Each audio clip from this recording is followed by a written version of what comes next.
이런 말투로 말해야 착하게 말해도 무시 안 당할 수 있어요. 웃긴 게 뭔지 알아요? 이걸 좀 보고 고쳐야 되는 못된 사람들은 안 보고 착한 사람들만 봐.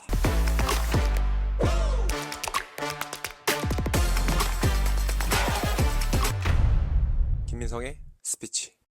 무례하게 말하지 않고 착한 그 선함은 유지하면서 무시당하지 않을 수 있는 이 심리학적인 근거가 있는 세 가지 스킬을 소개하겠습니다. 일단 첫 번째는 명확하고 간결하게 표현해야 돼요. 착한 사람들은 뭔가 분쟁을 싫어해. 또 혼나는 걸 싫어해요. 더 웃긴 거 뭔지 알아요?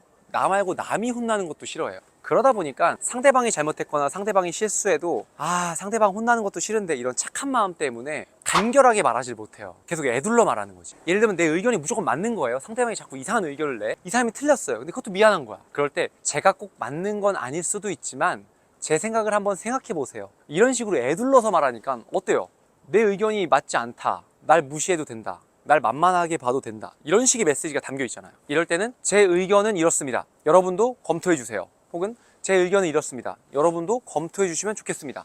이런 식으로 짧고 정확하게 말하기만 하면 돼요. 막 틀린 의견을 내요, 회사에서. 그럴 때 이렇게 하면 괜찮지 않을까 싶어요. 이 방법도 좋은 것 같아서 제가 한번 의견을 드려봤어요. 이렇게 말하니까 이건 의견을 내는 것도 아니고 아닌 것도 아니고 이건 착한 것도 아니고 못된 것도 아니고 막 이런 느낌이 들 수밖에 없잖아요. 이럴 때 좀 명확하게 말해야 된다는 거예요. 이 방식이 최선이라고 생각합니다. 이걸로 진행할까요? 이런 식으로 나의 의견을 간결하고 명확하게 말해야 되는 거예요. 하버드 대학교의 1994년 연구에 따르면 짧고 명확한 문장은 상대방에게 자신감과 신뢰감을 심어준다고 합니다. 특히나 이거를 심플 메시징이라고 하는데, 여러분이 알고 있는 유명한 리더들, 막 성공한 사람들 공통점이 어떻죠? 연설할 때 길게 막 말 안 해요. 사랑하는 여러분의 어쩌고 저쩌고 아니에요. 자, 가시죠.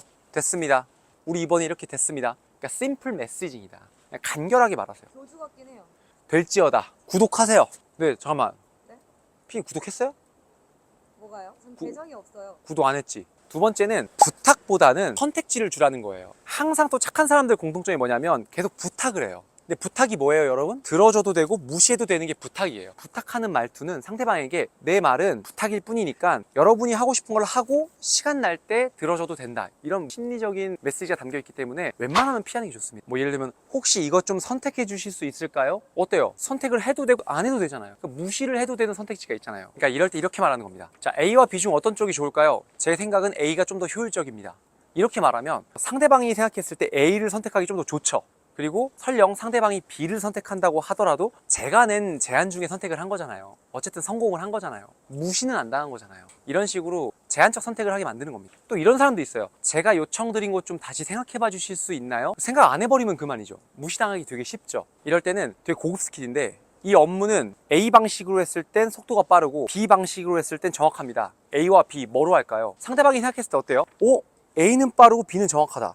둘 다 긍정적이죠. 그럼 어떻게 될까요? 둘 중에 하나를 무조건 선택하게 되는 겁니다. 사실 A가 빠르지 않을 수도 있고 B가 정확하지 않을 수도 있지만 여러분이 그렇게 프레임을 씌워놨기 때문에 상대방은 무시하는 게 아니라 선택을 하게 되는 거예요. 아까 했던 것처럼 제가 요청했던 것 좀 생각해 봐 주실 수 있어요? 생각을 안 해버리는데 A는 빠르고요, B는 정확합니다. 어때요, 여러분? 바로 그냥 수용하게 되죠. 자, 이 이론을 행동경제학의 선택 설계라고 해요. 이 이론에 따르면 사람은 선택지를 제시받았을 때 스스로 결재권이 있다고 생각하기 때문에 훨씬 더 적극적으로 참여합니다. 그러니까 사람은 심리적으로 부탁을 받는다고 생각하면 이건 내가 거절을 해도 된다고 편하게 생각하지만, 상대방에게 선택을 하게 선택지를 주면 이 결정을 내가 일부 함께 했기 때문에 훨씬 더 선택하는데 더 적극적으로 변한다는 거죠. 마지막이 진짜 중요한 게, 감정을 담되 단호함을 담아야 됩니다. 착한 사람들은 말을 할 때, 특히나 중요한 결정을 할 때 본인의 감정을 담는데 좀 많이 몰입하는 경우가 있어요. 상대방이 불편하면 어떡하지? 상대방이 상처받으면 어떡하지? 이게 맞는 선택이긴 한데 상대방이 좀 혼날 텐데. 이런 감정 유입을 되게 많이 합니다. 개인적인 대화는 상관이 없지만 비즈니스적인 대화나 아니면 이런 선택적인 대화를 할 때 감정을 담으면 말의 힘이 약해질 수밖에 없어요. 그러니까 무시당할 확률이 되게 높을 수밖에 없겠죠. 그러니까 굳이 내 생각을 담을 필요가 없어요. 예를 들면 이건 제 생각일 뿐인데 꼭 그렇게 할 필요는 없어요. A대로 하시죠. 여러분 어때요? 내가 굳이 저 사람의 생각을 들어야 되나? 무시하게 될 수 있겠죠. 저 사적인 말을 내가 들을 필요는 없잖아요, 공적인 자리에서. 반면 감정을 넣긴 넣지만 단호함을 집어넣어 볼게요. 이 부분은 정말 중요하다고 생각합니다. 이 방향으로 진행하는 게 최선이라고 저는 확신해요. 여러분 어때요? 되게 중요하구나. 저 사람이 전문가로서 저게 맞구나. 보험 설계사나 변호사가 만약 여러분한테 제 의견은 그렇게 중요하지 않을 수도 있습니다, 하지만 참고해 주세요, A가 좋을 수 있습니다. 저 사람 그냥 막말하는 건가 나한테?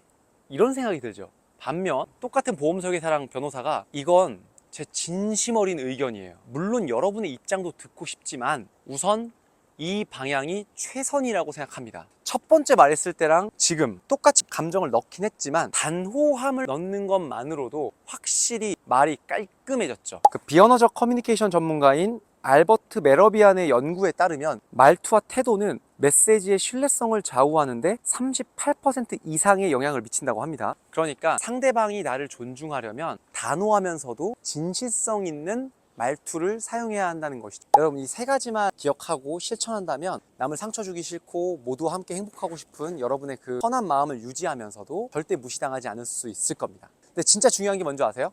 여러분, 제발 착한 사람이 되지 마세요. 좋은 사람이 되어야 합니다. 되게 아다르고 어다른데 굳이 착할 필요 없어요. 여러분이 좋은 사람이 되고 여러분 스스로의 규율을 만들고 스스로의 선을 만들어서 그 선을 넘지만 않으면 여러분이 어떤 행동을 해도 어떤 말을 해도 상대방에게 미안해할 필요가 없습니다. 그러니까 이 세 가지를 기억하시고 착한 사람보단 좋은 사람이 되시길 오늘도 응원하겠습니다.